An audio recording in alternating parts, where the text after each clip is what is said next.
tell the audiences here on the YouTube or in the audio spice, hype us up on Mystery Vortex too. I think we all remember Marvel Studios. Okay. Remember when Iron Man was in the cave? Remember when Thor was in the research facility and his hammer was in the mound outside? There's always a starting point. Mystery Vortex is endgame. That's how I feel about it, right? Like, you can do whatever you want to do inside of January to July, September to December. You can do whatever you want as a wrestler. Mystery Vortex belongs to me. Okay. It belongs to Borracho Pro. It belongs to solely the bookers. There's no outside influence. We get to control it. It's like Doctor Strange opens the portal, and who we want to walk through walks through. There's a lot of revenge potential when you look at the people that have been announced versus who the Vortex could deliver to them. Like, you have to imagine a scenario where if we're looking at Thanos, right? And that portal opens. Who walks through that to fight Thanos? The best of the best, right? That's what I always think about Mystery Vortex. All it takes is for anyone in that ring to realize that Brick is in a compromising position and pin Brick for the 1, 2, 3. They're the champ. The match continues. The match continues till one man is left standing, and that person leaves with the title. This shirt is not an advertisement. I will say this up front. Bradley gave the shirt. That is, yep, exactly. So we have Deathmatch Dose, Bradley Mann in the program. It's been a long time coming since we had an interview, but thank you so much for being here at least. Yeah. No, thanks for having me. I'm excited to be here. I love talking wrestling, and especially wrestling that I'm involved with. So yeah, exactly. So Borracho, that's pretty much your forefront. You are Deathmatch Dose for a reason. Yeah. Where did that name come from? Yeah, no. So this story feels like a tale as old as time these days. It comes from the Wrestle Circus days, if you remember Wrestle Circus. So a bunch of us used to sit together. There was a Facebook group we were all a part of, and we just kind of sat in the same general area. And I became friends with Juan, and one day we were sneaking beers in with our backpack, because if you've ever bought beers on Congress Avenue, it ain't cheap, baby. Yeah. We were sneaking them in, and Angel came over, and he was like, "Can I have one? I'll give you some of my flask." And so, like, it kind of came from there, and we ended up being known as the Borracho crew because we were always the loud and rowdy ones at shows. Right. And we internally just kind of gave each other numbers. Like, Juan was Uno, I was Dos, Angel was Trace. Quattro was actually one of the silent owners or silent founders, John. And then, it just goes from there. But it really just was all random nicknames at shows. We didn't expect anything to ever become of it. It was something we just called each other, right? But then when we started kind of building weapons, people started adding the death match in front of my name, because I was at Houston Premiere a lot. I was in Dallas a couple of times. I worked with ICW, lots of people. And one day, Ruben was calling me Deathmatch Dose, a couple other people, and it just kind of stuck. So that's where the nickname comes from. I'm really proud of it. I think wrestling is all about gimmicks, and I, as a promoter, don't really have one, but I love that I have a nickname at least. So it's a close second for me, right? Yeah, exactly. Because I was thinking, because Borracho grew into something that's really relevant in the Austin scene. But let's start at the beginning, because Borracho started off with the foundation of like deathmatch wrestling and all of the weapon building that you've done. What were some of the growing pains that you've experienced in Borracho? Oh man, so there's a couple that I think are really big. And I'm going to lean on my own experience more than some of the other guys, because I think all of us that own Borracho have had different types of experiences throughout our journey. For me, one of the biggest things was, like, I had been doing work at wrestling shows. I had been traveling, bringing deathmatch stuff. Like, a lot of people don't realize this. Like, I provided all of that on my own dime. Like, guys would text me like, "Hey, I need thumbtacks." I'm like, "I got you." And so to me, there was a level of respect, but I didn't know coming into the business if that respect would transcend as a promoter, because there's the old homage that you really should be trained and you really should have done some training or be in the business if you want to run it. And to me, I felt like at the time that that's true, and I still to a large degree believe that.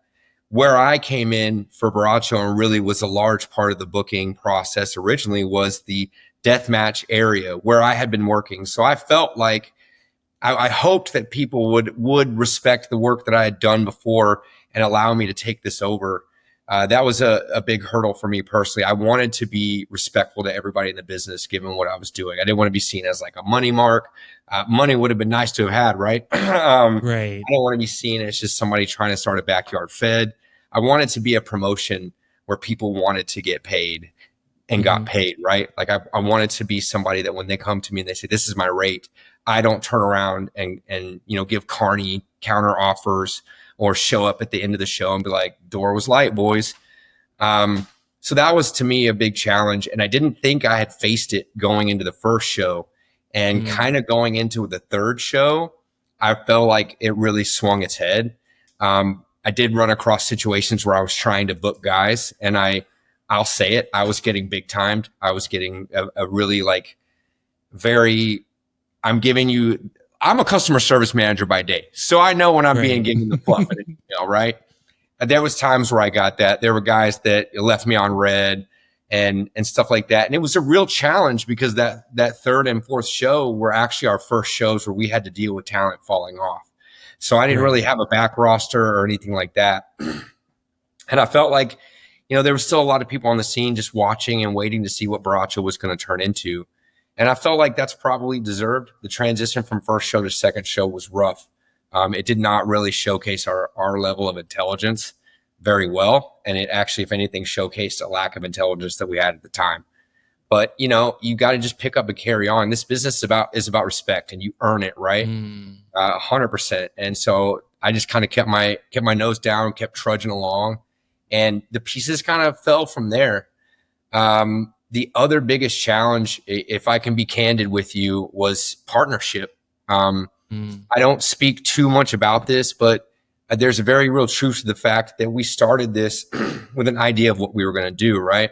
And very quickly you find out things change, people change, who can do what, when, and where changes. So a lot of stuff happens.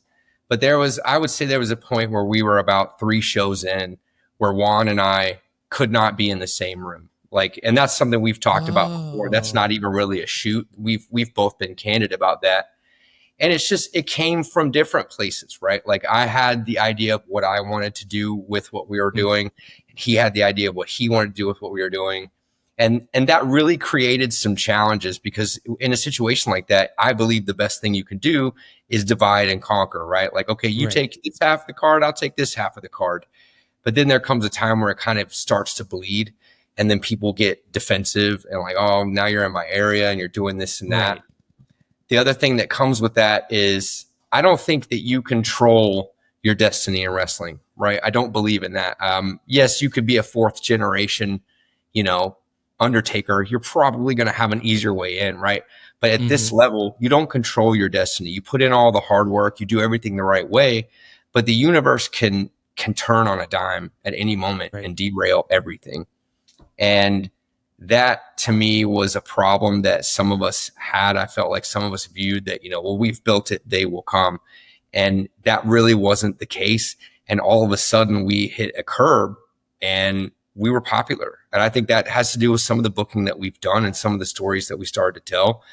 But all of a sudden we found ourselves in a realm where we couldn't be amateur anymore. We couldn't be low level. Like, you strike where the iron's hot. And when the people start to show up to your show, you have to give them a show to see, or they leave and they don't come back. And that created more tension, behind the scenes. And sometimes people, there was no, I'll say this, I love Juan to death, and I love everybody that was involved in the beginning, but there's no malice or bad intention, but sometimes you have to do what's best for business, and sometimes you have to do what's best for you. And the crossroads came where what was best for them was, to be involved in other things, and the business was going to go that way. And so we were just able to amicably divide and move on into a new direction. And I would say those have been our biggest challenges that we faced. Is I think you named one of your shows with Don't Trust Anybody. How has that been such a, and you mentioned it prior on building up trust and respect when Don't Trust Anybody, not just the show, but like that that statement? How did Borracho kind of overcome that to understand, okay, there's some boundaries that you have to cross, but if there's some that are willing to work with you and building that trust with anybody, how come that's been such a really big part in what you're doing things in Borracho? Yeah, so I will be, I'm going to continue to remain candid. I got my tequila here, so you might get a little bit I have water from me. One of the things that I think Don't Trust Anybody accidentally ended up being such a pivotal moment, and I was actually really glad even that it was named what it was. What we were going to do at the time that the show was named what it was, we didn't know where things were going to end up. We literally just named it that because it fell on Austin 316 Day. But to your point, like Juan had parted ways with us at Blood, Sweat, and Beers 2, and Insane left at Don't Trust Anybody. And moving into that show, people don't really know this. This is the first time I've pulled this curtain back. That was my first show booking entirely by myself. Wow. And I say by myself to a degree. I have an inner circle of the boys and a couple other people in the business. Biss has been great. But that was my first show where I was in the Borracho Pro driver's seat. And to me, it had to be huge and it had to be a big statement because it has to be, right? Like that's kind of who I am, but also like we're in a new era, we're in a new generation. To your point, I love this story, so I'll give it to you. Yeah. We went down to NGX. We love to go down to NGX. Shout out to them in Monterrey, Mexico. We went down there, and their ownership is actually started very similar to how we did, right? There was 5 or 6 of them. And when we were down there last time, we were grilling at his house and doing some stuff. And he gave us this speech, and he was like, hey, trust who you can, keep your friends close, everything, because in this business, there's a lot of snakes in the grass. I'm paraphrasing that part, but he's like, your people that you start with, stay together, stay a unit. And he ends up telling us that he started with 6 and now he was the only one left. And he was like, like this business, it changes people. It's not for everybody. The main thing is like, stay the course, stay the dream. And I think that that's kind of where a lot of tension comes up when 2 people get in this situation. And, your pride comes into play, your ego comes into play. I think we can all, to be honest, we can agree that like things get said that make you look the other way, right? Or a different way and be like, maybe I shouldn't. And what I've told everybody that I learned through all of this is that the show is always the most important thing. Like you have to imagine it like a football, and it's got to stay alive at all costs, right? Like a lot of things are going to come your way, but this is the most important thing. And that's what we've done really well as a group in Borracho. Is at the end of the day, there was 6 of us, and for a reason, and we were able to come down and talk about what we felt was best for the business and which directions we wanted to go. But to your question about Don't Trust Anybody, there's other people at play, right? Like people get in people's ears, people talk, people do whatever, like there's a promoter in Houston that just loves to fucking tell people that the talent that work for me aren't going to get paid, which is crazy because the people that he tells it to are getting paid, right? Like this game is full of good people and it's full of carnies, it's full of liars. It's full of truth tellers. So what I've learned is like everybody that's worth trusting, they'll earn that trust. Like I'll shout out Biss. He's been a huge part of what we've done this year. And obviously we've been folding into New Texas a lot and what they're doing. So like there's a clear partnership and collaboration there. But there's a level of trust between Biss and I that has not been able to exist between the past people that I was booking with. I can literally, Biss will literally deal with problems for me on show day. I trust him, right? Like he's always got my best interest in mind. But it wasn't a day one decision to be like that. Like even when I brought Biss in as commentary, like he came in as commentary, he did his thing, he left, right? And slowly you just have to let those relationships in wrestling naturally build. Wrestling is a business where every single person is in it for themselves. Every wrestler's in it for themselves. Every ref, every commentary guy, announcer, promotion. I say that in a good way, right? Like we're all trying to get our own dream and our own vision, our own product over. Right. There are people that believe that morals and ethics will carry them to the promised land. And I'm one of those. And then there are people that really don't care who they step on the way up. And so that's kind of just like how I've really evolved in the last year, and like partnerships and collaborations. Cause I get collaboration requests, left and right. Like, hey, come down here, work with us. Come down here, work with us. There's a couple people I want to work with, and I don't want to give away any secrets, so I can't shout them out. But those two guys, they know who they are, that I'm not yet announced. But that's really the thing, about don't trust anybody. It's like Stone Cold was right. Like, that's just the reality of it. Like, when you're in this business, you should always expect that anybody can burn you. That doesn't mean you don't trust the person next to you. Maybe they don't mean to burn you. Maybe they don't mean to do you wrong. But sometimes people in this business, it's easy for people to just walk in and do their thing, right? They could just walk in and be like, I'm trained, I'm this, I'm that, here I am. And you see it. It happens from time to time. I've been fortunate enough that a lot of people I've worked for have had experiences that I was able to watch before I became a promoter. Because what's interesting is I was thinking about that too, where with each show that you've gone through leading up to now with the second cookout, when was that moment for you to say, holy crap, this happened in a good way? And seeing that it took off from that one particular show to now to the level of like seeing a cookout too. Man. Okay. So I'm going to give two moments here, because I think that what happened is kind of like a false start in a way. I felt like when we ended our fourth show, which was at the brewery, people don't understand, like, we were on fire. We pretty much sold out the brewery.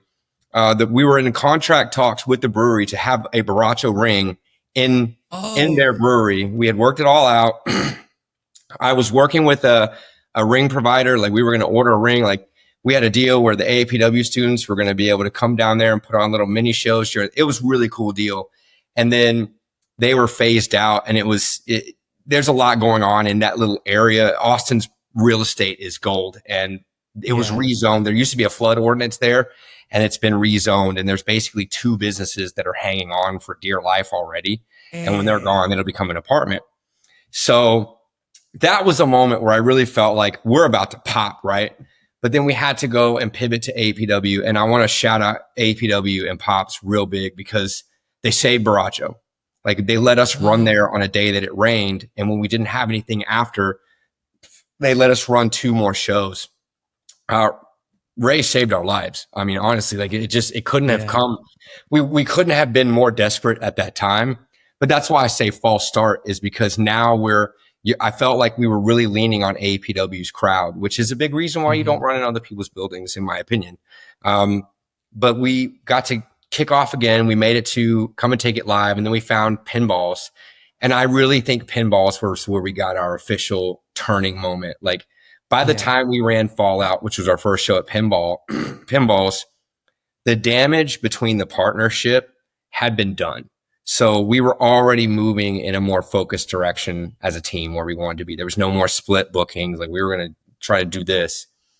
And pinballs, it really took off. Pinballs allowed us to be able to do what we needed to do, get people in there, good rate, good people. Pinballs has been so amazing. Like, y'all don't understand. Like, pinballs, it has to be on the current Mount Everest of Texas venues, just for how it jump-started Inspire back during the pandemic, and now it's jump-starting Borracho too. Like, it's really done a lot for community. But I think getting to pinballs was really the pivotal moment of us being able to transition and go on, because we started telling the stories at pinball, and we had a constant venue, so we had consistency. People that were walk-ups were now able to come back and see part 2, versus when we were venue hopping. So I would say that was a big turning point for us. And you went to the yard. That one was probably the one that surprised me the most. And I know Sash and Rob Love have been supporting on what Borracho is doing. And seeing Borracho outside of Austin and having that flag being planted in the yard, what was that like to even be in the yard? Because that's a big, big, iconic venue. The yard was a great experience. I will say, the only negative of it is I learned that being the tail of a 3 wrestling show weekend, can really. That's right. The fans were exhausted. Some of them made it, but honestly, again, the yards, normal people showed up and showed out. I've said it to Dave before. Like, if the yards fans hadn't been there, we would have been screwed. They showed up and they gave so much energy. But to answer your question, I'll give you a little backstory. So the idea for the cookout actually came from the Mexico trip I was just talking about. Okay. Dave and I went out back to smoke adult cigarettes, and we were talking. And I was telling him, I was like, Dave, I've noticed that you come down and you work with me, and then you go back to the United and you book guys that you worked with here. And he's like, yeah, I do that. And I said, all right, well, what if I brought my guys to you? What if I made this easier? And we that's cool. Okay.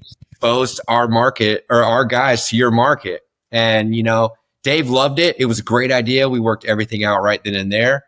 And it was a real challenge to book the cookout because you have to use United's talent. They're on the card too. It's United and Borracho, right?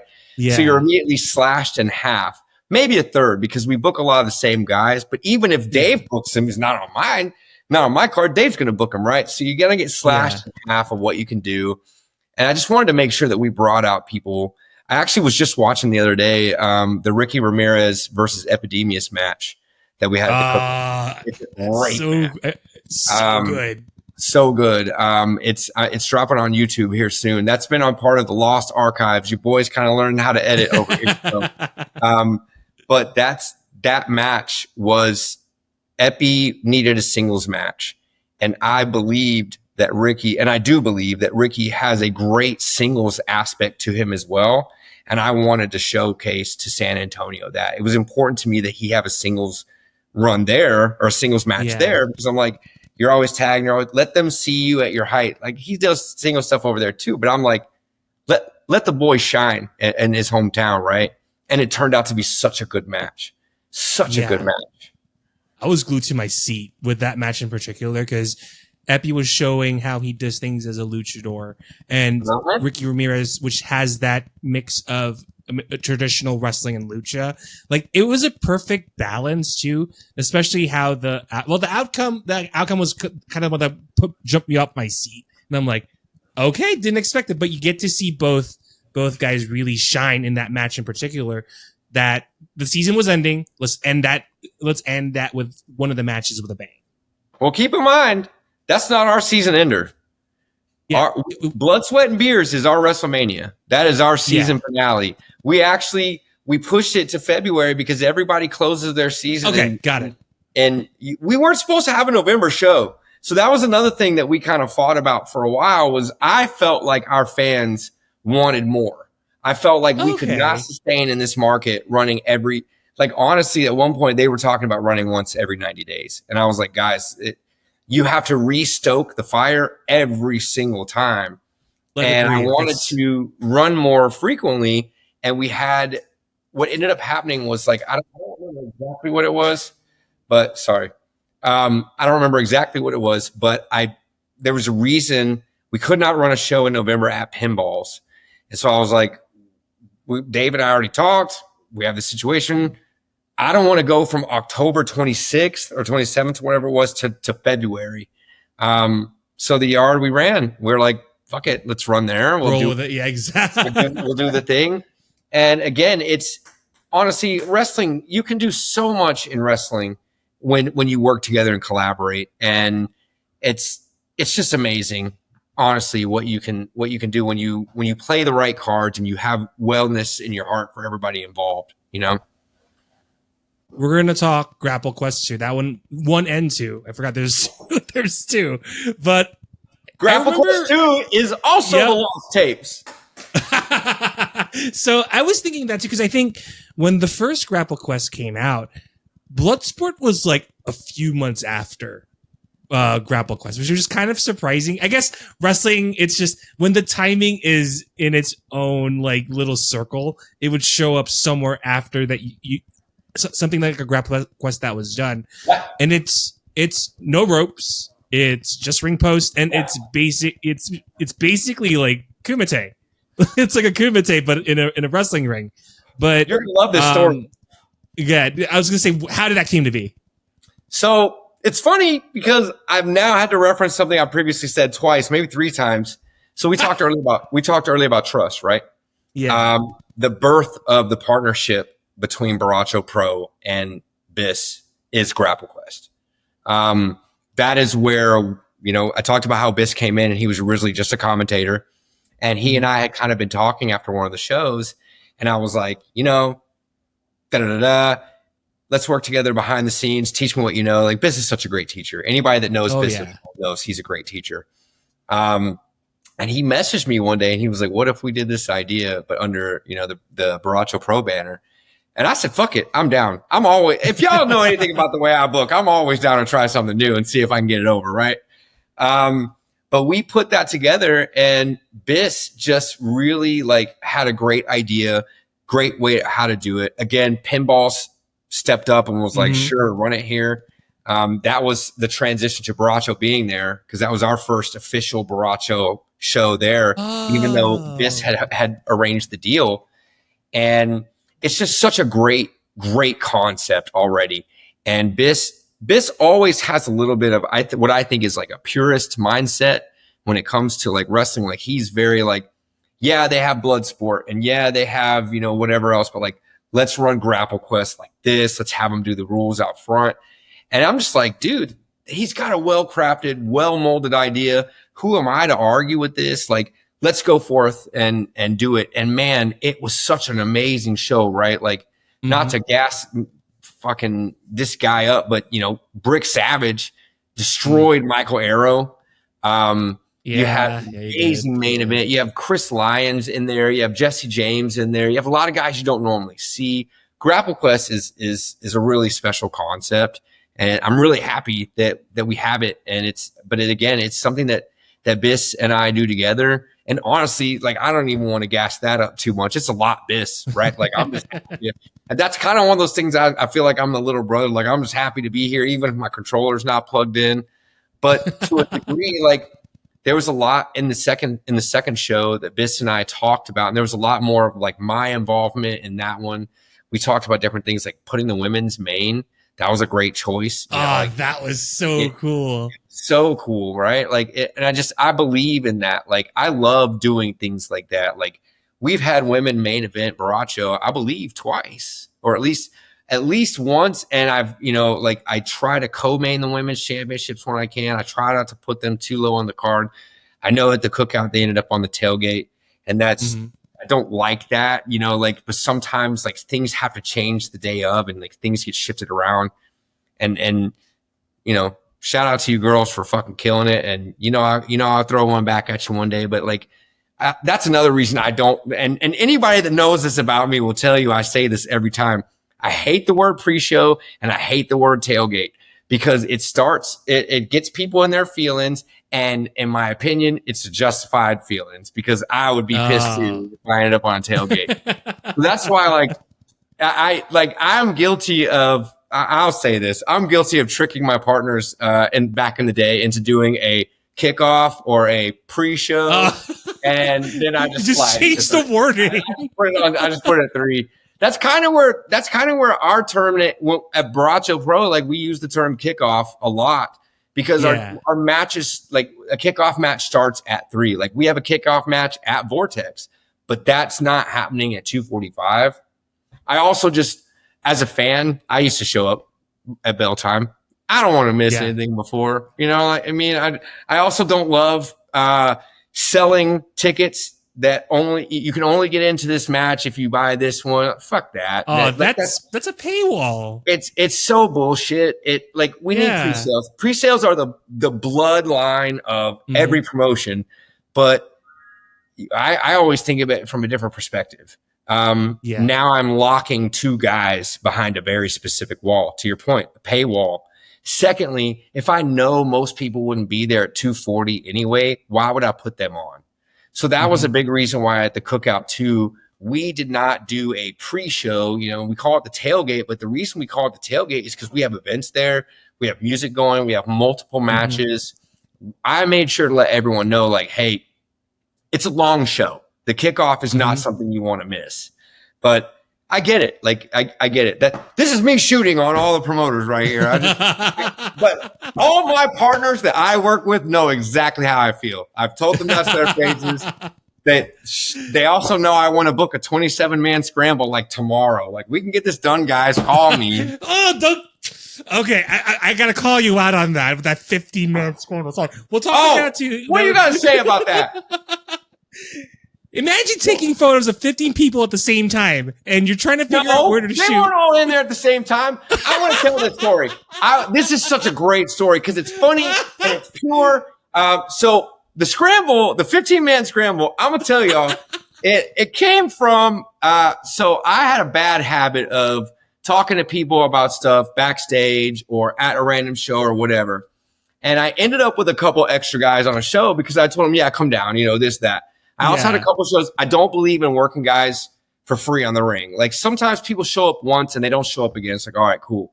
But like, I have a guy on this show at Vortex coming up that the only reason he's on this show is because he helped me with ring when I didn't have anybody. Right. So I was like, hey, you be here. Like, that's me paying it forward, right? You got to pay it back, not pay it forward. So I realized all of a sudden, I was like, oh shit, I got 9 guys. Okay, we just do a scramble. We'll do a scramble. We'll do a rumble. And then like 2 guys came out of the woodworks, were like, still good for the third, right? I was like, sure. Then we had a match fall apart. So you let them in there. That's what it means. You let them in.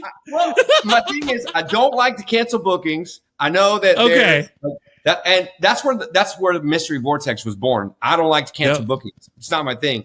Sometimes it has to happen that the booking changes, and maybe it changes from a match to a promo. Like, there's things that happen.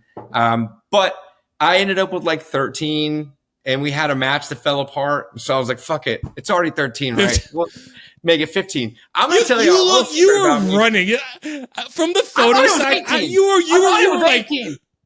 I thought it was 18 at one point. 15. That's how many people I thought was in it. And then luckily, my God. I found out that 3 guys were not coming. I was like, oh, thank God. So I have to shout out Izzy James here. Because Izzy and I, I booked Izzy for our 3rd show, loved him.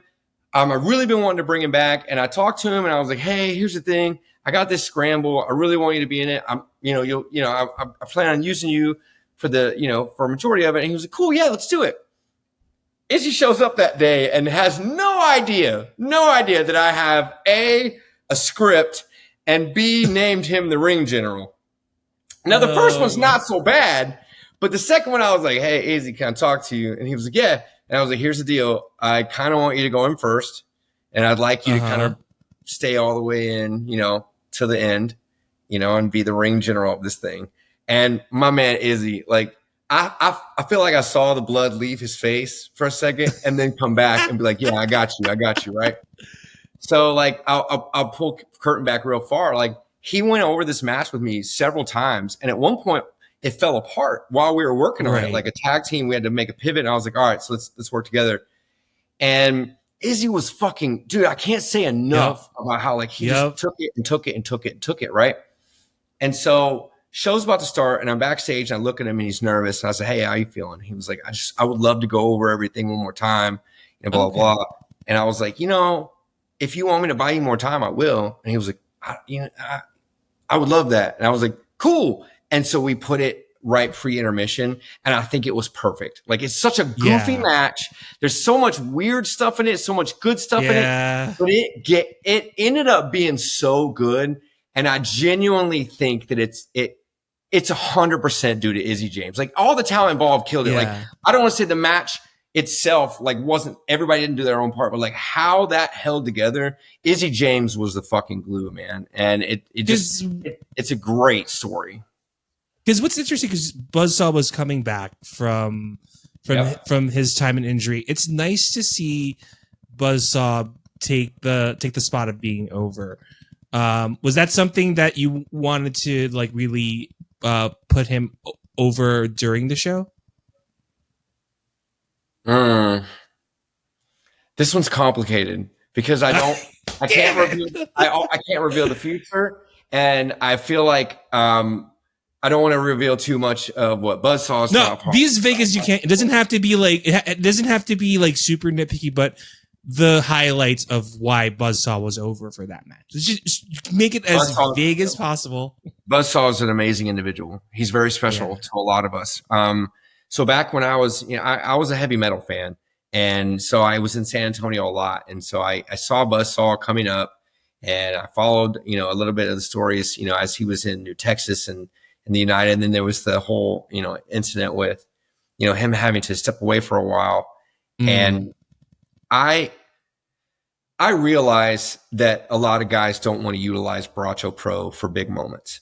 I get that. I've made that offer to people. Like, I was there when these guys won a lot of their biggest moments or had big stories or whatever, but I was on the different side, right? Like it doesn't always carry over. Like, just because I was always a heavy metal doesn't mean heavy metal guys are going to want to be at Borracho, right? Like, that's just life, it is what it is.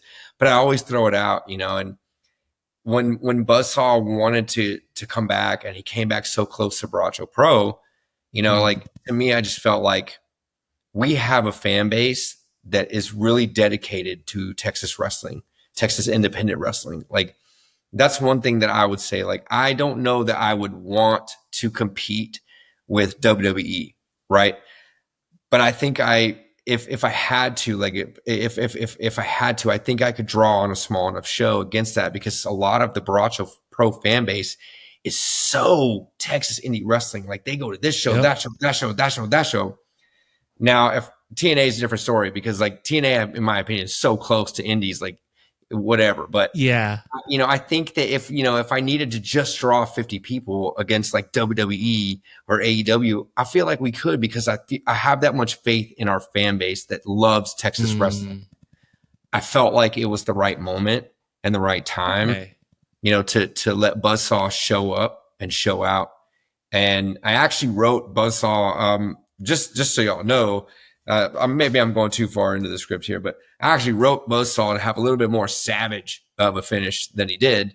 There was supposed to be 2 other guys in there that Buzzsaw was going to murder, but like I said, I like how it turned out. I like how it turned out with Izzy and with Buzzsaw, because you saw Izzy was kind of really pulling his weight, and to really pass that time in the ring with Buzzsaw, I was focusing more on Buzzsaw more than Izzy, because like when it was just those two, I'm like, oh, I know where this is heading, and that's when Buzzsaw got over. So I actually like that. I mean, if it's a 3-way, sure, but there's a bit more sentimental value on just seeing Izzy, who's carrying the match, and Buzzsaw, who's really getting his shine during that match, and he got over because of that scramble. So that's me. Oh yeah, I think you're 100% right. I'm of the mindset that a scramble, for a scramble to end up with any level of purpose, it has to end one of 2 ways: mano a mano, between somebody that has been there at least a decent while and somebody that deserved to have been there regardless, or like the random dumped 4 guys over the top because they were all wrestling Big Show at the same time, right? It's got to be a shock moment, or it's got to be an emotion moment. Like, that's where I think a lot of people lose it on their scrambles. Is like, you can put 8 guys in a scramble, and I'm not just like, I promise you that I'm not just putting like entirely random people. There's always like a method to my madness. Like, shout out to Pico. I know, I understand. Shout out to Pico, right? Like, Pico showed up in the scramble, and honestly, that was the last. That was the last one. Pico worked with us in Seguin's. Biss runs a Seguin show. Seguin contracts Biss to run a show once a year at their festival, and he utilized me and a lot of other people to do announcing, wrestling, and stuff. And Pico had such an amazing day, and so we were like, hey, fuck it, let's bring it out, let's do this, and there with us. It's like, sometimes you have to strike while the iron's hot.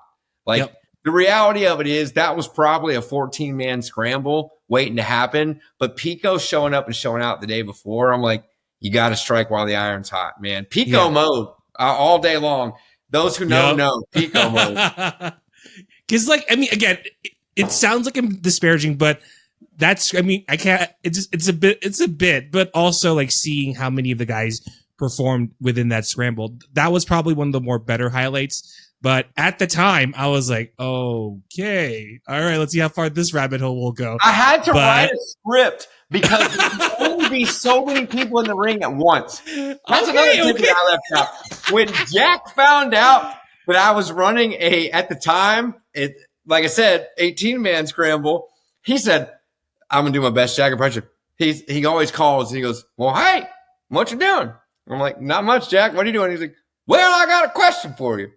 How many guys are going to be in the ring at one time? You can't have 18 guys at one time. Listen. And then you have mom in the background like, stop yelling at him, because mom loves me. I know mom's like, he was super stressed. So I was like, Jack, I promise you, I will never have, what's the max? He said, like 9. I was like, 9 it is. So the way that I wrote the script was specifically so that nowhere ever was there going to be 9 guys in the ring. So if you watch that match, I think they actually killed it. I don't think there's ever more than 7, maybe 8. Yeah. Of course. There's order within the chaos. Write it out like that. And honestly, like I realized that it's the stupidest thing I could have done. But I think even Biss would tell you that I learned so much from that. And I really doubled down on it. Like I wrote a script out for everybody because I knew there was so many moving pieces. We had things being thrown at us. It's crazy. So sometimes the stupid shit that you do does lead to a learning moment. Now listen, promoters, you should not throw a 15-man scramble. We've seen it once at Borracho. We won't. I never say never, but I don't think I'm gonna do it. It's again. A lesson learned. But okay, here I'm gonna take a moment to promote.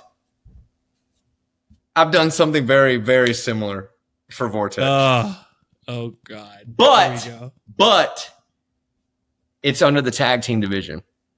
Oh, so for everyone that remembers Apocalypto, where we crowned our first tag team champions.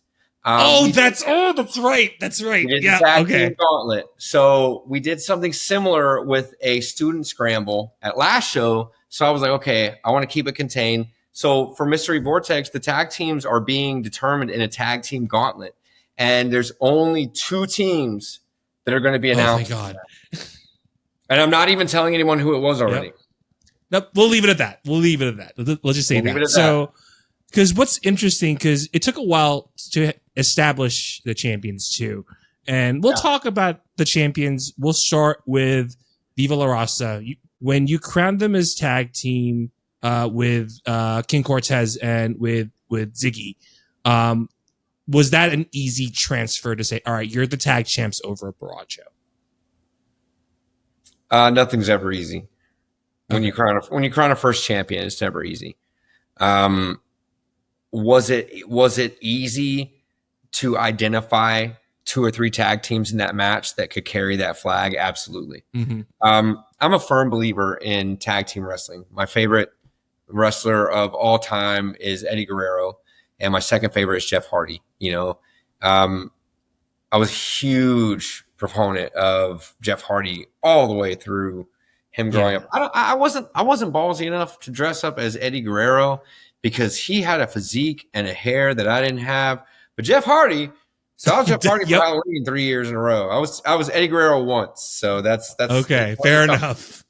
But I believe in tag team wrestling. I love it. Do everything. When we got into that situation, what we wanted to do was like, hey, let's bring a bunch of tag teams that have been synonymous with, Borracho Pro and a couple that haven't into the mix. You remember the tag team of Verdissimo and Natalie Sykes? That was a last minute addition. That was fun. Bro, when Natalie Sykes is in America, if you don't cash in on it, you're stupid. You're stupid. It's cap. And I never shoot on promoters for not booking people, but she's not expensive and she is amazing. Yep. She's amazing. Just saying, book Natalie. Natalie, every time Natalie plans a trip to the States, I know she hits me up, a few others. I'm booking her. Like, it's just what it is. Yeah. Like, I'm booking her. But that was how that match came together. And we wanted to do something really cool with it. And we knew we were going to come down to 3 guys. And so what we did was, again, we wrote a script for it. That one was a little less in-depth, not so many singles. But we wrote the order and what we wanted to do. And we sat on who we wanted to be tag team champions for about 3 weeks. And I don't think that I'll even tell you, I don't think that we even knew who it was going to be until we probably were 2 days before show. It was just something. It was just something we went back and forth for. If you look back in that match, I mean, the poster's back here. You can't see it. But like, if you look back at that match, there was so many tag matches. There were so many tag teams in that match. We had Culture Shock. We had, we had End of the World Party. Just five. And remember, End of the World Party, we actually had both editions of End of the World Party. We had Shimbashi and Corvus come out, and then there was the return of Ricky from injury. Mm-hmm. And they booted Shimbashi, and then original End of the World Party was in the match. So there was just so much going on, and that was how that match really played out to us. I won't say who the final three were, but if you've seen the match, you know who at least two options were. Yep. But I do want to give Juan credit here. I'm terrible at keeping secrets. I'm awful at it. I suck. My anxiety just doesn't allow me to not go, this is the plan. Are you good with it? But that finish was actually it was handed off at the beginning of the match. Like, people went into the ring not knowing who was going to win. And the one team that knew they were going to win got the high five. So it was a really cool moment all around. Yeah. I love Viva La Raza. Like, I genuinely feel like both of them are amazing individuals. And I can tell you without a shadow of a doubt, like, I couldn't have set up ring at most of my shows without King Cortez and what he does as a crew captain for them, and the incredible imagination that both of them have for their gimmick and what they've done with it was really cool. So that's the best I can give you on like how that came to be and how they've carried the banner well. Like, let's not forget, like, Viva La Raza, a lot of times people put their tag belts on people and then the next person they face are throwaways. I gave them Los Dino Hermanos from Mexico, from NGX. And I was like, go get it. And dude, they stole the match. People or stole the night. People were throwing money in the ring the next show, right? It's crazy what you can do when you take those opportunities and give them to the right people. And that was where, for me, like, when it came down to three, I was like, all right, any of these three will carry the banner well. And we chose Viva La Raza, and they've done a great job. They're over a year champs, over a year, and they're making their second Mystery Vortex appearance, which you can tell that Ziggy and King Cortez. There you go. There we go. So moving over to, because this podcast is highlighting the women's division, and London Dior has been breaking out too. So with the Chingona Championship, and she has a good body of work in the DFW area. Mm-hmm. What makes her such a special place within the championship picture in Borracho? I love London's story. London and I stopped London before she left after her death in the family. Okay. And I specifically said the same thing. I love London Dior's story. The thing about London, sometimes you are met with tragedy. And I can't talk about London without bringing in a little bit of the backstory. So for the Borracho Pro faithful, we had End of the World Party. Ricky Romero's got injured in January. Mm-hmm. So our first two shows of 2024, Ricky's actually on commentary. And the reason I did that was because I didn't want him to not be on the show. And then Shimbashi was tagged in for him. That was where that storyline came from. And it was great, right? I love having all three of them in my locker room any day. Moving into Apocalypto, we have Ricky coming back. And then 2 days before the show, Ash gets injured. Oh, that's what happened. Okay. Ash came out at Apocalypto and she cut a promo, and I felt I never want to overshine anyone's moment. But after Ash left, I came out and I made sure to tell Borracho fans, like, this is a pause. Like, Ash will be back. The second she's cleared, she's back. And it sucks. It sucks that what's happened, but like, just stay tuned. Right. Yeah. I heard from London shortly after. Like, I'd heard from London already, but London and I started talking, and I was like, I need someone, to carry the women's torch right now. Like, women's wrestling is really important to all of wrestling, but it's really important to me to be a part of Borracho Pro. It's really important for me that women's wrestling is a part of Borracho Pro. Right. I've known since our third show how important it was to our fans. So I was like, I need someone here that they can get behind or hate or whatever. Like, and I felt like London was the right choice. So we said, hey, London, come down and wrestle. London's opponent had to back out 3 weeks before show, maybe 4. Oh.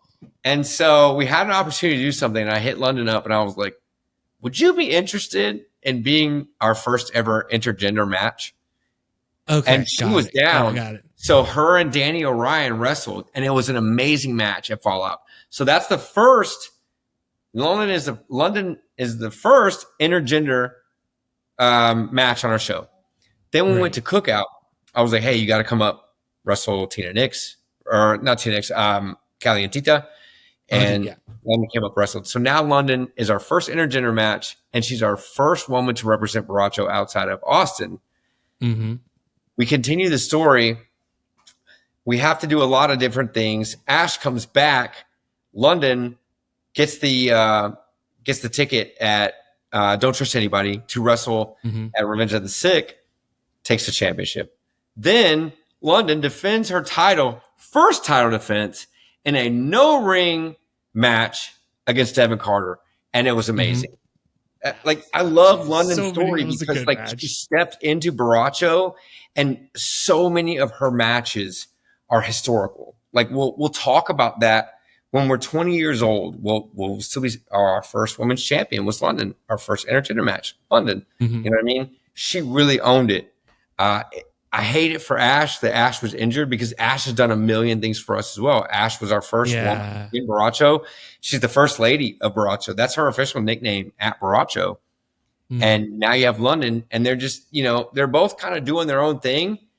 But you have to love how much London has accomplished in her time.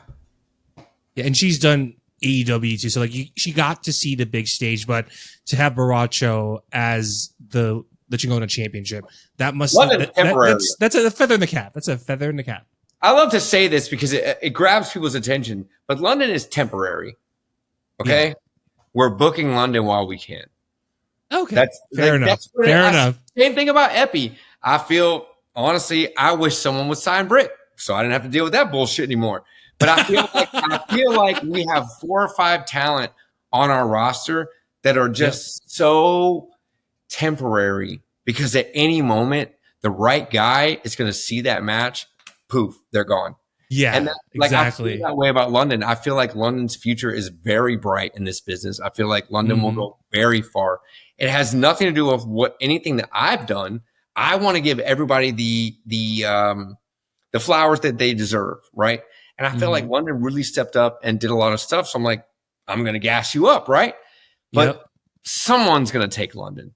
Someone's going to take Epi. Someone's eventually going to take Brick. Someone should take Cash, in my opinion. Okay. It's crazy to kill a Cash. Before we delve into Brick, we have Ethan Hunter with the Straight Shooter Championship. And Ethan is making his own mark in the Texas wrestling scene. And the Straight Shooter Championship is it's established recently, but to have Ethan have that mantle of that in his own career. So the Straight Shooter title is interestingly booked. You have to earn that title. That's one thing. I've had so many people reach out to me like, I want a title shot. Earn it. Work it. Earn it. Like my feeling about that title is it's a fighting title. So it can be MMA style. It can be how Ethan wrestles, which is slobber knocker style. Yep. It could be a high flyer title. It could be anything. My only request is that whoever holds it fights to the death. That's really just what it is. That's the definition of it. Like if you're coming for this title, it's a fight, right? Now that's not defined by gravity, MMA. I have one freaking mosquito in here. It's not defined by MMA. It's not defined by shooter style. I want it to just be a title that when that title comes to the curtain, people know I'm about to see something good. Yep. And because Gary J was such a fun match. Oh my God. That was a smack in the face. I loved it. I'm gonna no. I'm gonna shoot on Gary J for a minute. Yeah. You listen here, Gary J. You owe me 3.5 hours of a match, and you know it. You know it. I stopped at Buc-ee's. Nope, that wasn't his request. No, McDonald's. We got all the things you wanted. You said you were going to give me a 4-hour match, Gary J. You get your ass back down here and you give that match. Gary J. I'm going to full reverse. Gary J is one of my favorite individuals. And you know what my favorite thing about that is? The person who convinced me to book Gary J told me I would feel that way. And like Gary's just so good. Like there's nobody in this business that is more like, fuck it. Let's get the match over. If I'm going under, if he's going over, or it's the opposite, whatever, let's get it over. Yeah. Like Gary doesn't give a fuck about any of that. He doesn't care about any of that shit. He wants to have a good wrestling match. I love a guy. There's ego in this business. Mm-hmm. There's so much ego. You will experience people. Well, you won't. But if you book, you experience people being like, I don't want to work with that guy. But sometimes you experience talent that are reserved enough to say, I don't feel like that would be a good match. Right. And Gary J never said that to me, but you can measure guys like that by like how excited they are for a match. Right. Right. So when we put Gary J in the 4-way, I was like, hey, let's just do this. Right. After the 4-way, he was like, I need to work Ethan. And I was like, well, who the fuck am I to even say no? Do it. Right? Like, that's such a compliment. And the crazy thing about it was, and I still don't agree with it, but it happened. Ethan wanted to work him too. I was like, guys, both of you have pecs, and both of them should stay attached to your body. And this is not going to happen. And dude, they slapped the blood out of each other. Oh my God. But honestly, like, Gary J is an amazing individual. I can't speak highly enough about him, but that's where that match came from. Those two got a taste and they wanted the whole damn pie. And I was like, take it. Promoters, if you're out here, if you're just starting up, if you've been in it 20 years, whatever, Gary J is, if you have a fighter on your roster, Gary J is a guy that'll highlight it. I'm just going to say it.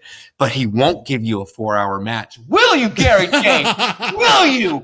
Will you? I bet not. Boy. You owe me those 3.5 hours, Gary J. Get that 3 months. All right. He's going to roll when he sees this. He's going to. Oh, my. Yeah, I would not surprise me. But all roads lead to the face of Borracho. And Bricks. Yeah, well, we have to talk about it.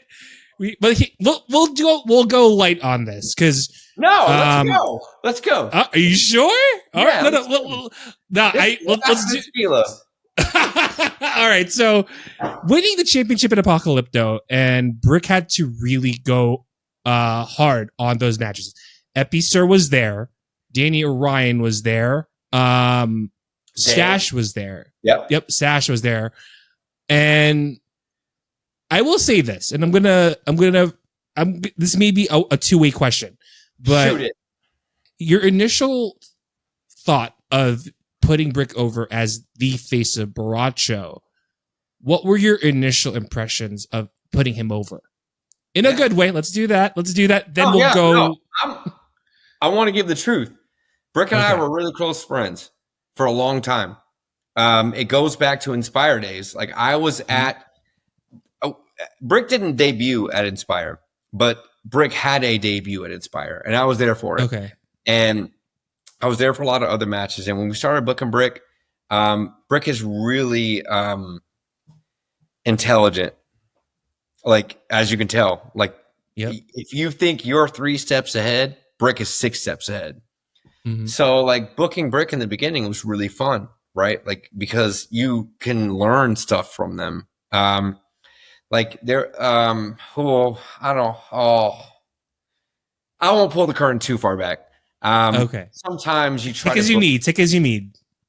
Sometimes you try to book people that someone wants to work, and the other person doesn't want to work them for reasons. And Okay. Brick is the type of person that sees every opponent as an opportunity.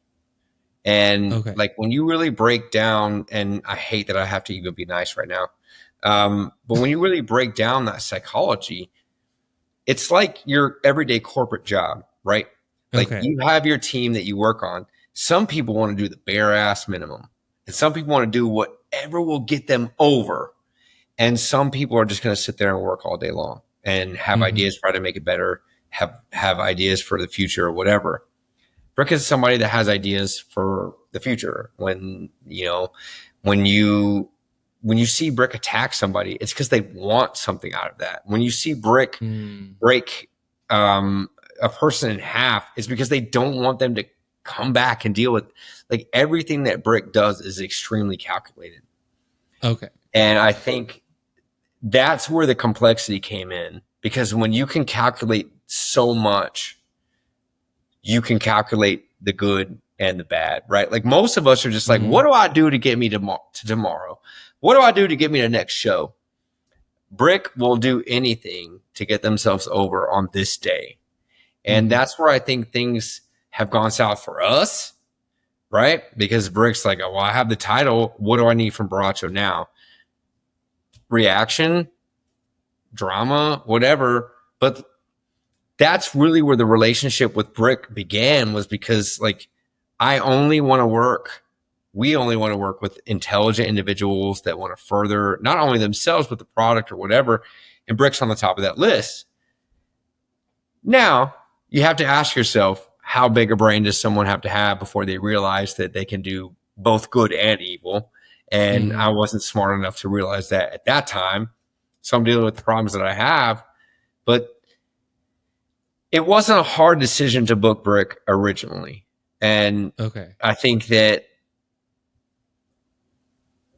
it. It wasn't a hard decision to book Brick originally.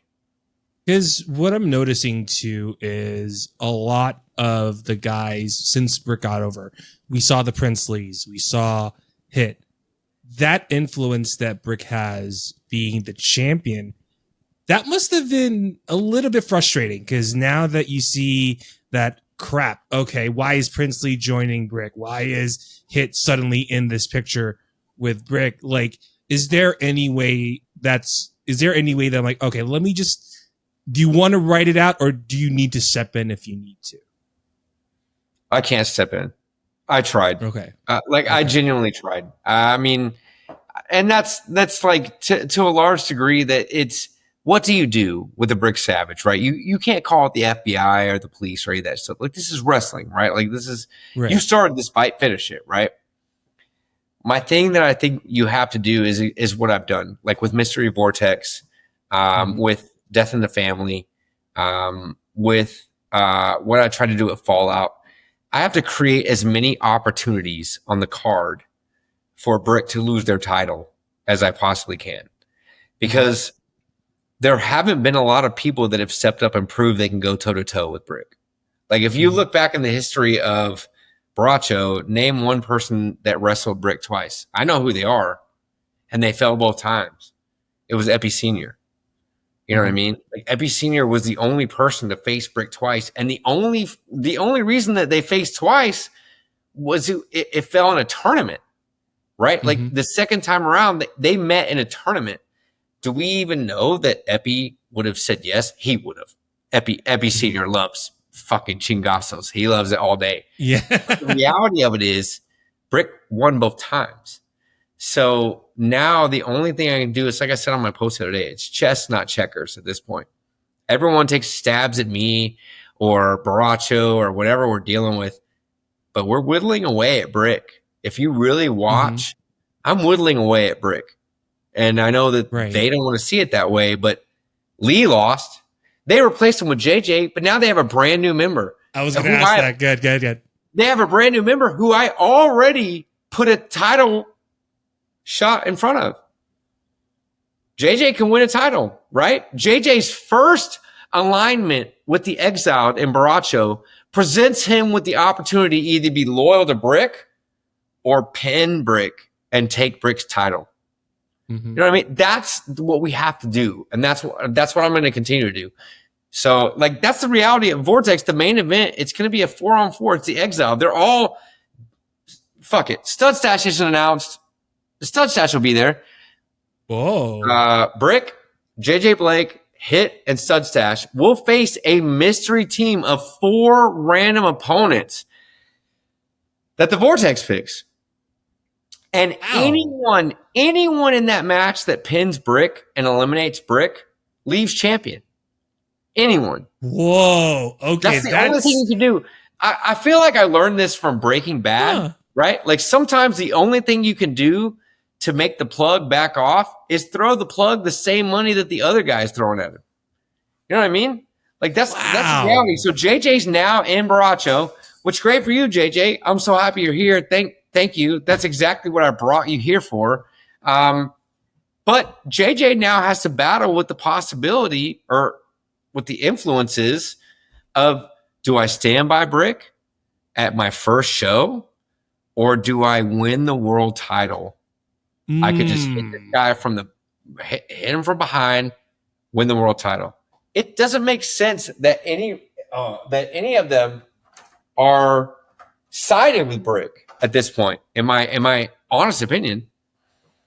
Yeah, that's great. Wow, this is wow, I'm processing this information right now. But I will ask this too. Being with Brick, he's such a, I mean, Cash was the biggest guy you got. And seeing that match. Bad officiating. Bad officiating on my part. That's why. Because, like, you could have stopped it. You could have said, no contest. You could have said that. You could have said that. In that moment, I just wanted Cash to show a sign of life. And I'm not a ref. So I'm staring at Brick and I didn't look the right way. You could have said no contest. You could have rang the bell, draw, but you had to follow the rules. That's the hard part about that. I'll get another one. I'll get another chance. Okay. All right. Fair enough. But besides that, because I know Borracho has been showing a lot of Lucha Libre, and the showcases lately have been that was a cool thing to see, is seeing Lucha Libre being on the front. Of course, Epi is already synonymous with what's going on with him doing in AAA. You got Enviado, Aragon, Decimus, Enviado? all of these guys. No ganar. Yep. No ganar. tell Enviado. No ganar. No ganar. All right, fine. No. That's me sending a message to Enviado. No ganar. No. All right. I understood that. I was like, why? Anyways, but I broke. With the lucha portion of every Borracho show, what makes you set apart from all of these other promotions that really highlight Lucha Libre more within Borracho's my brother Lalo. So I think that lucha is something that you do from passion. I think there are luchadors that want to be in the game, right? And it's great, and they'll do their thing. You can tell passionate luchadors from other guys. I want to peel the curtain back. Fuck it. So when Juan left, Juan was primarily booking lucha. And when Juan left and everybody made the decision that I was going to be the primary booker and we were going to move forward like that, Lalo actually messaged me on the side one day and he was like, hey, I really want to be involved more. I want to do XYZ. Can I book lucha? And I was like, yeah, let's do it. So going into the last show, which was not the cookout, but it was Revenge of the Sick. Yep. We had a 3-way, which it's a 3-way. For those of y'all that remember, it ended up being 5 guys, but it was a 3-way. We ended up, one luchador was on a bus down, and if you've ever bussed, the cell signal is always ass. We lost him, so we didn't know if he was going to make it. The bus was running late. We didn't know anything. So Lalo came up with the idea to add somebody just in case. And I was like, well, if so-and-so shows up, it'll be a 4-way. He's like, yeah, it's fine. And I was like, you sure? And he was like, yeah. So I let him do it. And then there was another guy that was there, and he was like, can I wrestle too? And Lalo really wanted to do it. And I originally was like, it's so much and blah, blah. And Lalo was like, trust me, bro. And in that moment, like, I remembered the times as a booker that I was held back from really good ideas. And so I just told Lalo, I was like, if you believe in this, I believe in this.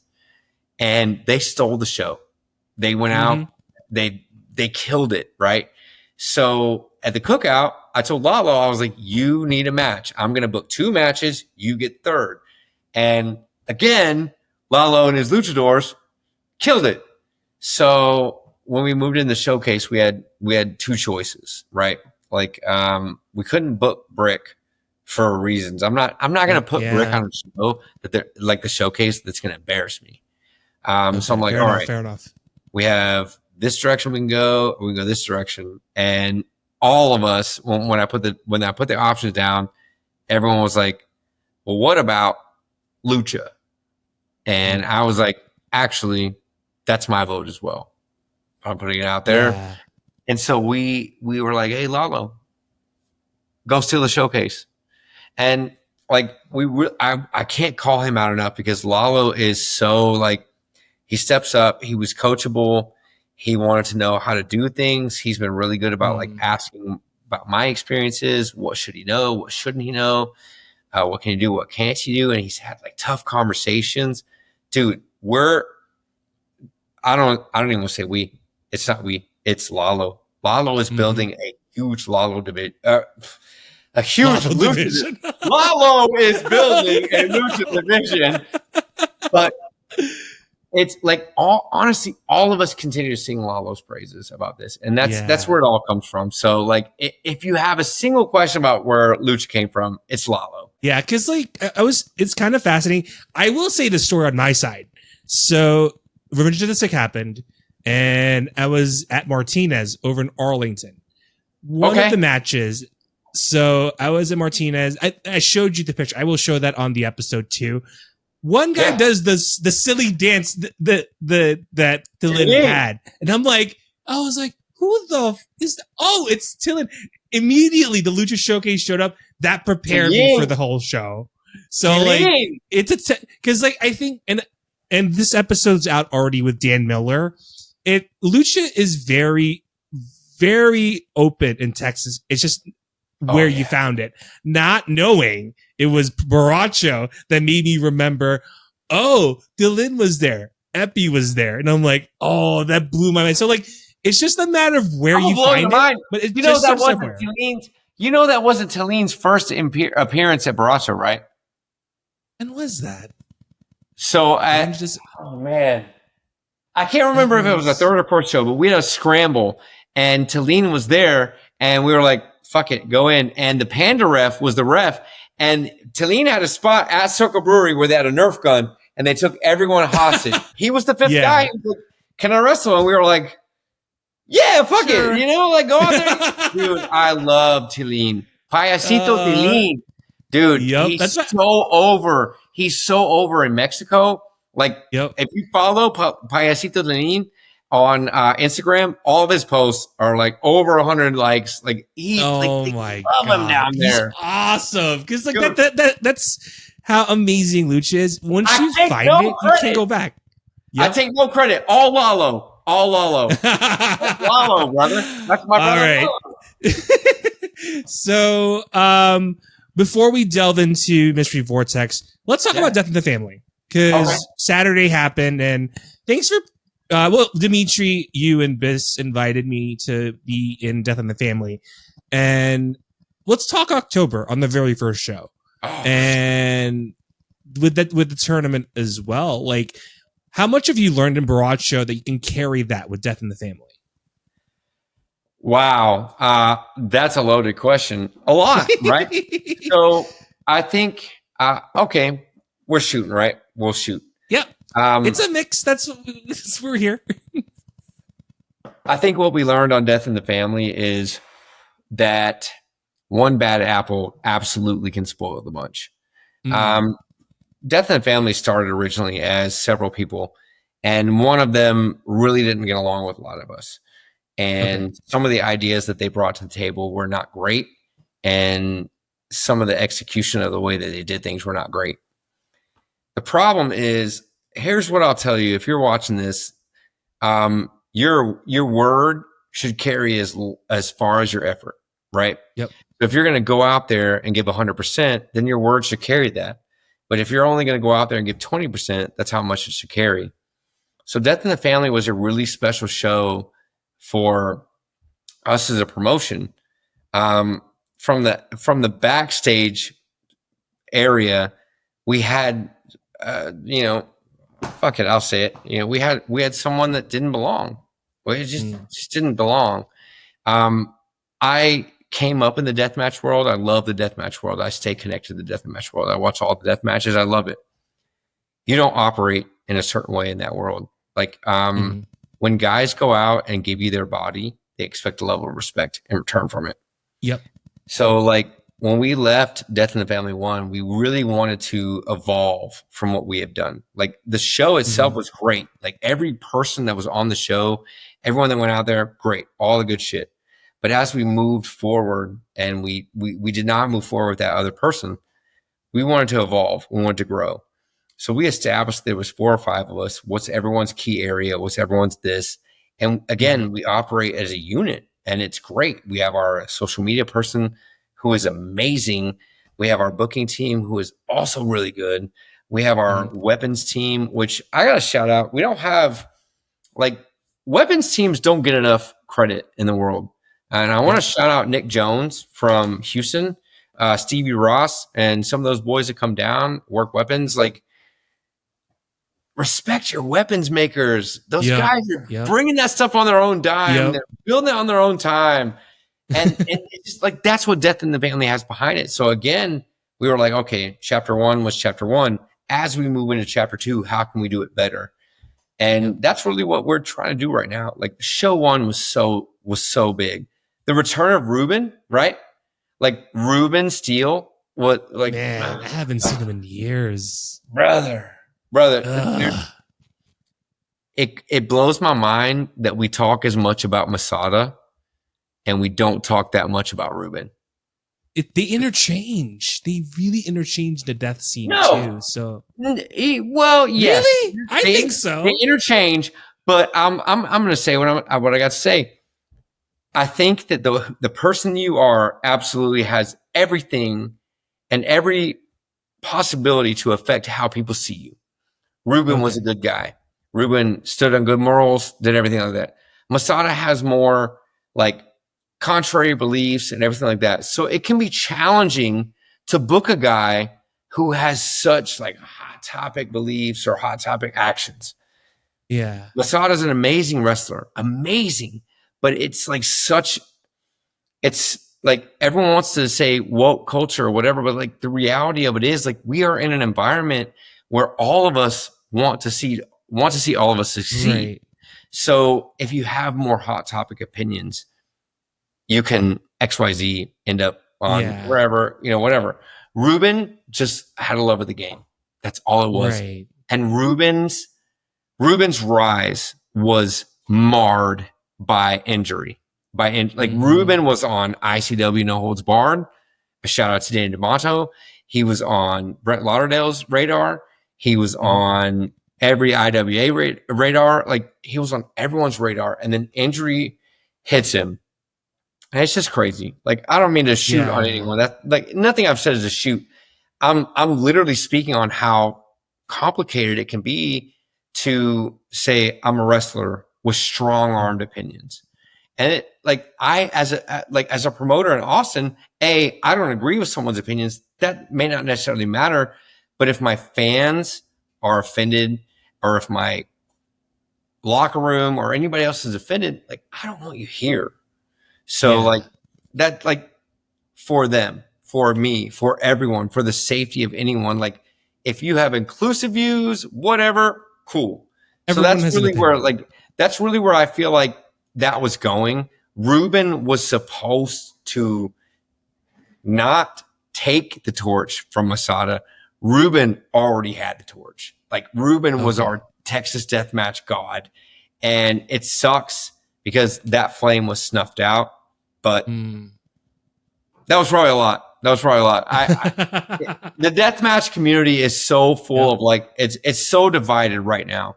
And it's like, there are these guys that say XYZ. And I'm like, cool, that's your opinion.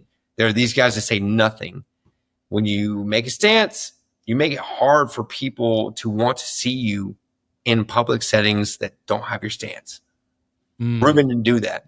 Ruben was a purist. Ruben believed in the sport, believed in the blood, believed in the violence. And we were stolen. We had Ruben's future stolen from us.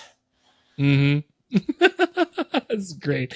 So all of that, we talked Death in the Family. We talked Borracho.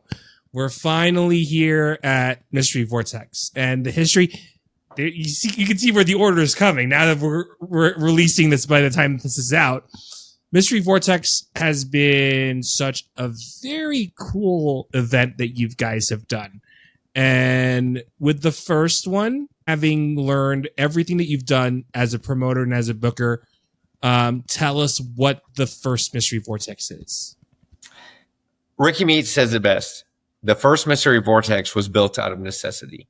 We were on a muscle builder festival in Dallas. Like they booked us, we were done. We had the whole card, everything was good. And 2 weeks before the show, they had a fallout with whoever was organizing that, and they fired her. And essentially, they fired everyone that she had booked as well. Ooh. I don't like to cancel bookings. I said that earlier. I don't like to do it. So I reached out to Pinballs and I said, hey, can we run this show? And they were like, yeah, we're open. So every talent that was already on that card, let's bring them down. We mixed it up a bit. We genuinely mixed it up a bit because I won't lie to you. When I found out that we were at a muscle builder festival, I was like, I was going to take the cheap way out. I was like, cool. I'll just book a bunch of muscular guys against a bunch of guys that aren't muscular, and then they'll be rowdy or whatever. So when we moved to Pinballs, I was like, that's not going to fly. It's just not. Like, I was booking, like, let's be real. I was booking for Neanderthals, and now I have to book for geniuses. And I was like, all right, well, how can I pivot? How can I pivot? Right? And so how can I make this work?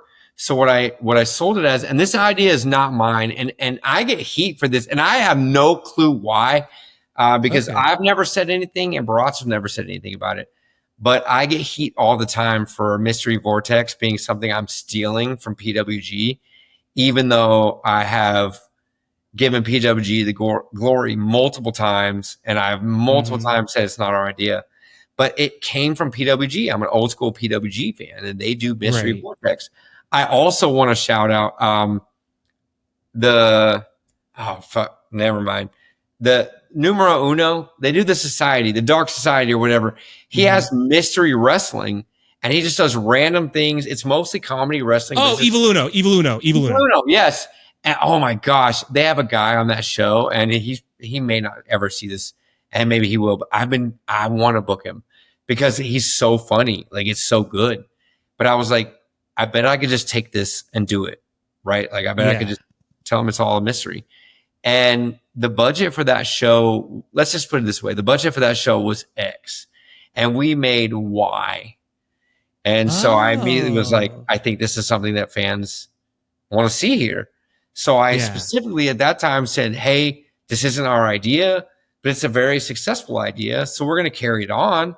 We're going to do Myster Vortex every year. It's going to be our SummerSlam. So Blood, Sweat, and Beers is our WrestleMania, and Myster Vortex is our SummerSlam. Yeah. So I've announced a few of our bigger names for Myster Vortex just because I want fans to know who will be there. But they will have no inclination on who's in what match, when, where. That's what I love. I love what Ricky Meats says. The first Vortex was built out of necessity. And I believe that. I don't believe in canceling bookings. It's not something I do. I don't love to do it. I've had one, and I won't peel it back at all, but I've had one person where I've had to reach out and be like, hey, this fell apart. Let's figure out a different way to work you in. I don't like to cancel bookings. Yeah. And you want to keep as much people as possible and keep the show going at the end of the day. 100%. Yeah. So before we even do Mystery Wrestling, Mystery Vortex, damn it, I slipped. Mystery Vortex 2. I have to Got him. So we'll do this question first, and then we'll hype up the second mystery vortex. And I always end this, and this is the season finale. I will say this up front. This is a very chunky episode. There's a reason for that. So we have the finale ending. I'm on multiple podcasts. Yep, you are the and you are the right person to do it. So I will say when the next season is going to start. But for you, Bradley, here we go. This is going to be my question. And if you can spend a day with a younger Dose, what do you think that would make them feel? Oh, what do I think it would make them, what do I think? Okay, so I'll tell you here. So one of my last weapons experiences was Showcase 2. Okay. I did weapons for Richie versus Mercer. And I remember sitting on the stage with Ricky for a while, or Richie for a while, for before the show. And we were talking, and we were just talking about Richie's career, and we were talking about what I was doing and how they'd intertwined and how they'd gone different ways. And Richie's path was ending and mine was kind of beginning. And I vividly remember telling him, like, I have no clue where this is going, but I'm just going to write it so it's done. And that, to me, like, to have begun a promotion 6 months later, right? Like, I started announcing 2 months later and I was in a promotion 6 months later. Right. Like that, it's those moments you don't realize in that moment. Like when I said that to him, I was like, I'll be in the World Series one day, yeah. But the reality of it is this business is what you make it. And some people have the means to make it far. Some people have the means to make it to mid-level, lower level. As long as you're happy doing what you're doing, that's what matters. And right. To me, it was that moment that I think I realized, at the very least, I had to establish myself as someone that was serious about the business to right. individuals. And I don't remember the original question. I'm so sorry. I went on a tangent. So but, if you spend time with, yes, let's do adolescent E. Let's do it that way. If you can hang out with an adolescent deathmatch, oh shit! I know exactly how I want to answer this. Okay, good. I remember when Hulk Hogan turned on WCW. I had one of those Hulk Hogan figures, the big one. It was like this big, this chunky, and you could pull his back and be like, "Oh yeah, brother." And I remember holding him up into the ceiling fan and just letting the ceiling fan beat the shit out of him for a while. And oh my god!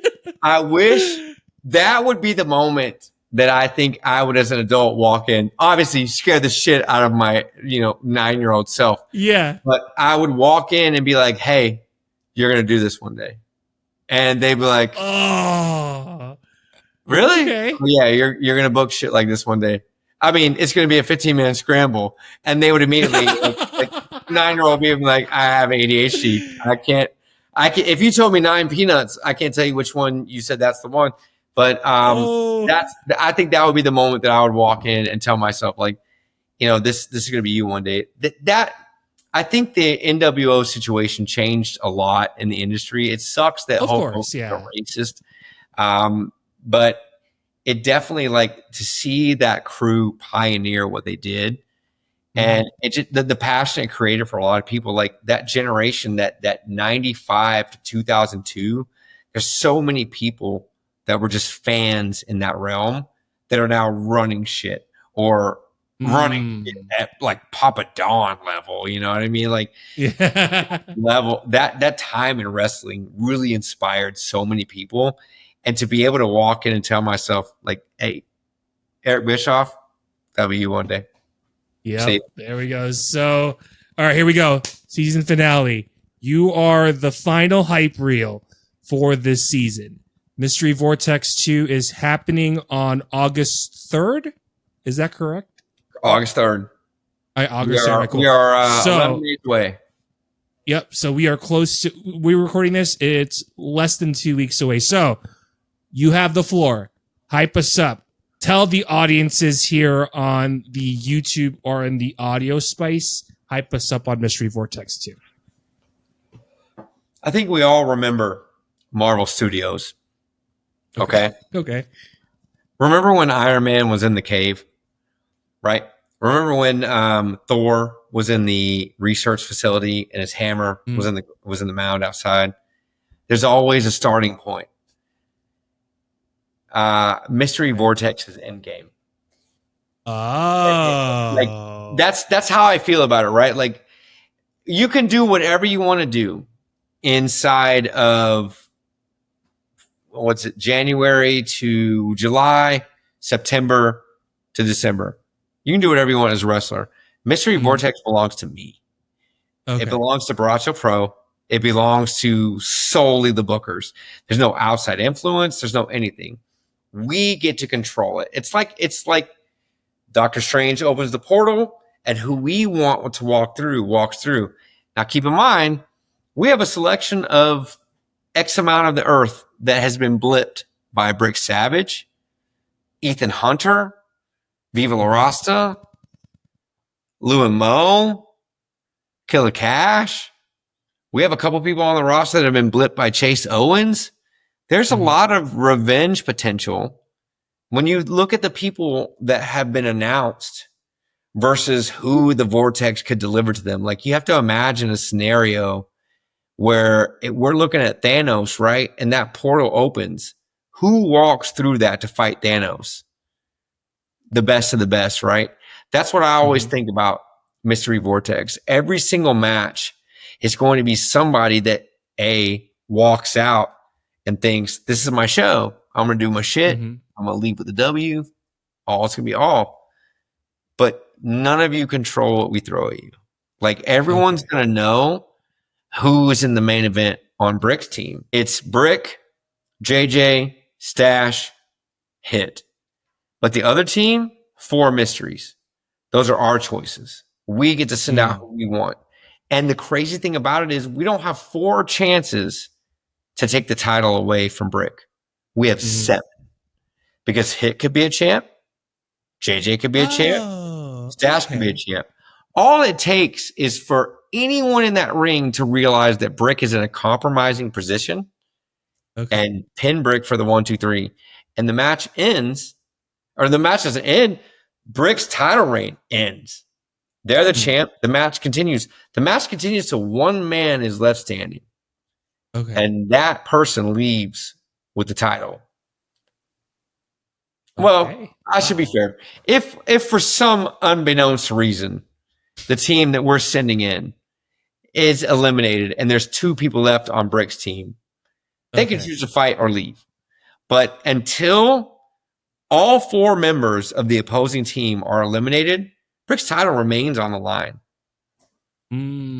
I'll get it back. Wow. If you've been following us for this long, you'll remember one of the first things I said after Brick attacked me. I will do anything to leave with that title tonight, Brick Savage. And that's not on my shoulder. It's just anyone else but you. Anyone but you, Brick Savage, because you're a heathen. You are absolute psychopath. Sociopath probably doesn't even cut it. I'll do anything to get my title back in anyone's hands but yours. Wow. That is high stakes. That's going to happen on Sunday. And this was fun. This was a fun episode. And thank you for having me. Yeah, we have like side conversations and talk about shooting the breeze, but like this finale, I knew this was the one. This is the one. This was the one. It took a while, but I think what you've done in Austin and seeing how you're doing things, not just Borracho, you're doing TWC, you're doing Blackbird, and you're doing all of the things that make Texas wrestling great. You're one of the figures that really elevates the Texas wrestling scene over the years. So like, I got to give you flowers on that. I'm trying. That's all I care about. Anybody that's ever worked with me will tell you that I just want them to be better wherever they're going next. So new season will start on Labor Day.